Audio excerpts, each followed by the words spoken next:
Ever feel like you're doing this teaching thing alone? You don't have to be. Shared teaching is all about sharing the workload through the power of collaboration and teamwork. Together, we'll walk through all the difficult parts of teaching and learn how to streamline our processes, fine-tune our time management, and develop a more manageable workload. If that sounds like a dream come true to you, then welcome to the Shared Teaching Podcast. Let's share in the teaching to make those dreams a reality. Now here's today's Shared Teaching. Hello and welcome back to the Shared Teaching Podcast. I'm your host, Susan, and today you are listening to episode 172, Back to School Procedures That Save Time. So let's go ahead and talk about systems. I'm all about systems if you're new here. And one of the ways that we can set ourselves up for success, especially in the beginning of a school year, is to have systems in place. And I would love this for you. We want to make sure your routines are working for you and not against you. So we're going to talk about my top 5 time-saving routines, how to model and practice them early, and also how to track your students' progress so that the procedures stick. So let's go ahead and get started. The first routine we want to talk about is morning arrival. So having a consistent morning routine where students come in, maybe they have breakfast or they unpack, they're working on turning in their homework, maybe they start a simple task, maybe you have a morning meeting. This is going to help the chaos of different kids coming in at different times, the stragglers, and it also gives you a few minutes to kind of connect with some of the students if you notice they're having a bad day or they really have something important that they want to talk to you about, or just to do your attendance and any kind of other little last minute needs. So having some kind of procedure for when they come in, how they come in, what they should be doing when they come in is super important for all grade levels, but especially for early elementary because they're just getting started to the whole process of like coming into school and what school is all about. And you are a new teacher to them. So maybe if you are a second grade teacher, their first grade teacher had a whole different procedure for morning arrival. Maybe she let them just free play or something, right? And that doesn't work for you and your personality. So you really have to find something that's going to work for you and what works well in your classroom and your management style. So I will talk to you about mine.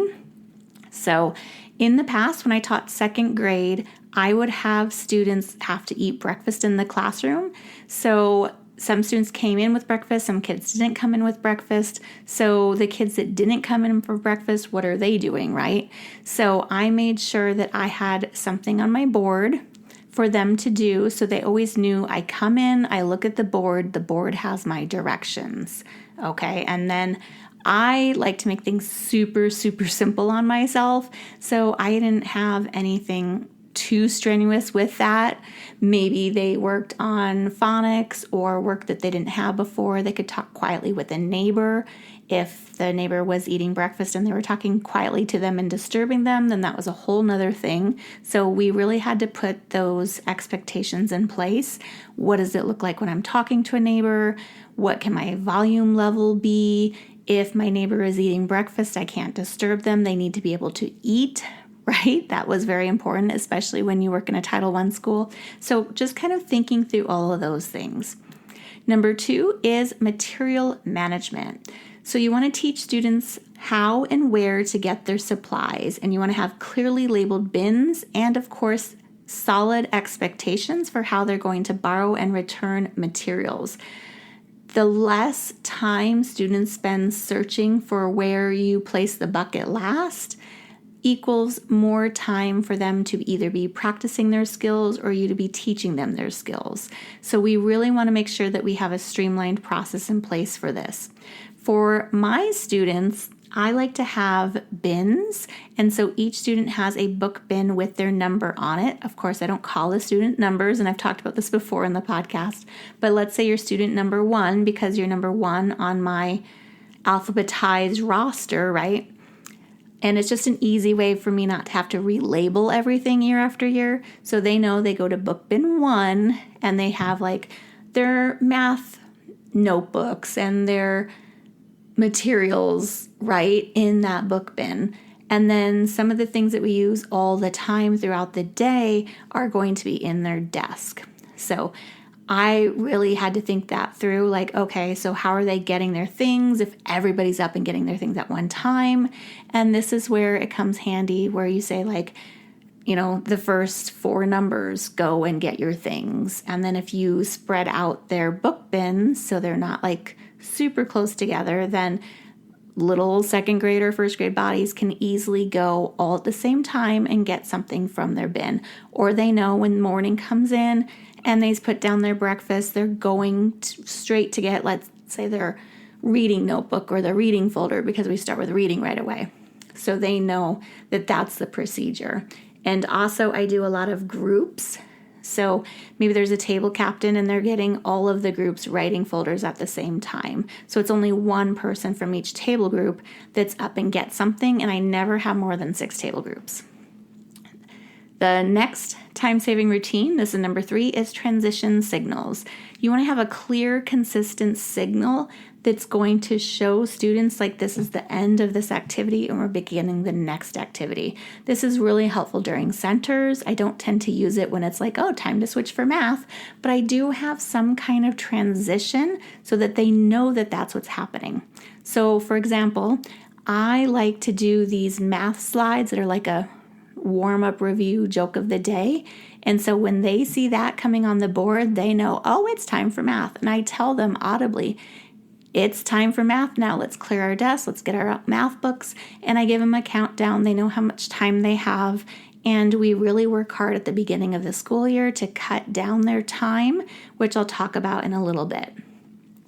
So I don't necessarily have like a chime, some kind of clapping pattern, a countdown. Well, I do have a countdown, but I don't have a very specific, like, I ring the doorbell and, oh, it's time for this. I ring the doorbell. Oh, it's time for that. I don't do that, but you could. You could have a certain song that comes on and plays, and they know, like, that song is a song for math. That song is a song for science. And you have different songs that signal different activities. That would work too. So find some way that you are going to show your students, this is our transition now into this subject. So for writing, well, math, I had the joke of the day. Writing, there was also writing slides. So they would see on the board, it would say, you know, my writing slide with the standard and the focus for the day. Sorry, I'm drawing a blank there. And then my 4th time-saving routine is paper flow. So really having a solid system for how you're collecting papers, checking them, and returning student work is really important. You can try color-coded folders or trays for different subjects. You can have students turn them in by number order. Maybe you have one person that collects the papers, and as they collect the papers, they go in order. So I said I keep my students by number. So they're collecting the number 1 paper first, and then they put the number 2 paper behind the number 1 paper. So they're all in order, and they're in the same order of how I'm going to grade them and how I'm going to record them in the grade book. So that's a way to cut down on time too. I also have little drawers, like a little Sterilite 3-drawer bin. And students, when they finish like an assessment, they will put it in the to be graded folder or drawer. Again, I'm blanking on things. But they would open that to be graded drawer and they would just put their paper upside down in that drawer. And then when the last person had put in their paper, they would close the drawer. And then I would just pick up the stack of graded papers, put a paper clip on them. And then I knew that that subject was all together. So things like that, thinking through how are you going to collect those papers? How are you going to return papers? I love, even with my 2nd and 1st graders, having a system to return paperwork. So I like to have a file system for each student. And so each student has a hanging file with their name on it and also has their number to make it easy for me. So instead of alphabetizing them per se, it would have their first name and like number 1. So let's say Daniel is number 1. And then, I don't know, Trey is number 2. So the file folders would go in order of the same student number order, which goes in the same order as my roster, which goes in the same order of how I input grades into the grade book. And so when I'm returning the grades, I try to keep them in that same order, and I just very quickly go through and I stick them in the file folders. And then I tell the students, check your file folder. You have mail that you're going to take home at the end of the day, right? And so they take their paper out of there and they put it in their backpack. Which brings me to end of day dismissal. This is my last time-saving routine, and you want to have a streamlined packing up, and you want to break it into steps for your students, maybe using checklist or a visual or a poster. Maybe even take pictures if you teach really young ones, or special ed, you're going to take pictures of each step, and maybe those pictures are like above your whiteboard somewhere, kind of like where you put your alphabet where kids can reference them, or you hang them above the backpack area so they know, okay, I checked my file folder for any papers I needed to take home. I grabbed my lunch and my water bottle, and I have my backpack next to my table, right? Or maybe you also have them like getting a wipe. I know some teachers have students grab a wipe and they clean their desk every day before they leave. So incorporate those things that are specific to you, specific to how you want your classroom to run or what you want it to look like at the end of the day. One of my must-dos was always, we grab our backpacks, but while we're doing that, the other students are looking around their area and they're picking up any random trash. If they have pencils that need to be sharpened, they need to go in the sharpen pencil bucket. And then I have my table captains and my team jobs that are sharpening the pencils so that they're ready to go for the next day. So I have all of that kind of running and being smoothly run in the background because I've thought it through. So that's really what it comes down to, is just spending the time to think through, how are you going to do these things? Okay. So really quick, while we're talking about thinking that through, you want to make sure once you have thought it through that you're going to model and practice it early. And you're going to practice it often as well. You don't want to just explain the routines. You want to show them to them. So you are walking them through them. Say, okay, pretend I am one of you. This is how I would walk into the classroom. This is what I would do with my breakfast when I'm done with it. This is how I would get started on my work. This is how I look at the board and I check I'm doing right now. This is how I'm getting ready to go home for the day. And of course, you're not going to do all of that at once like I just did now. You're going to break it up into smaller chunks. So when it's morning time, you're going to model the morning time, right? And then you're going to have the kids repeat it after you. And they're going to role play, or they're going to be a volunteer that shows the rest of the class the way to do it. And you want to make sure to do the right way and the wrong way, because there's been studies that show that this really works very effectively. And if you have the Daily 5 book, it also explains it really well in there. It breaks it down exactly how to do it. And it's really fun for the kids. Like they get like when you're like super goofy and out of control because you're modeling like how to do something the wrong way, right? Like you're being all extra and putting your backpack on upside down and rolling on the floor or something, right?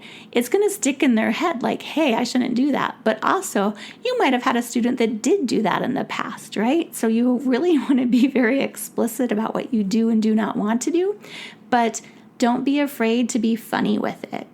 And then you want to practice it every single day for at least the first 2 weeks of school, because consistency, and I've said this before, it's the key to the routines and it's the key to your classroom management. You always want to be consistent. So once you have it thought out, make sure you've written it down, display it for the students, make an anchor chart, make it solid for them, make it visual for them, and then repeat it often so it becomes a habit and becomes routine. Last but not least, we're going to talk about tracking progress. So remember at the beginning of this episode, I said that we want to model and practice, but we also want to track our students' progress so the procedures stick. So we're going to use some kind of checklist or a chart that's going to track how these routines are working. So this is where you've written down the steps for the routine or the procedure, whichever way you want to call it.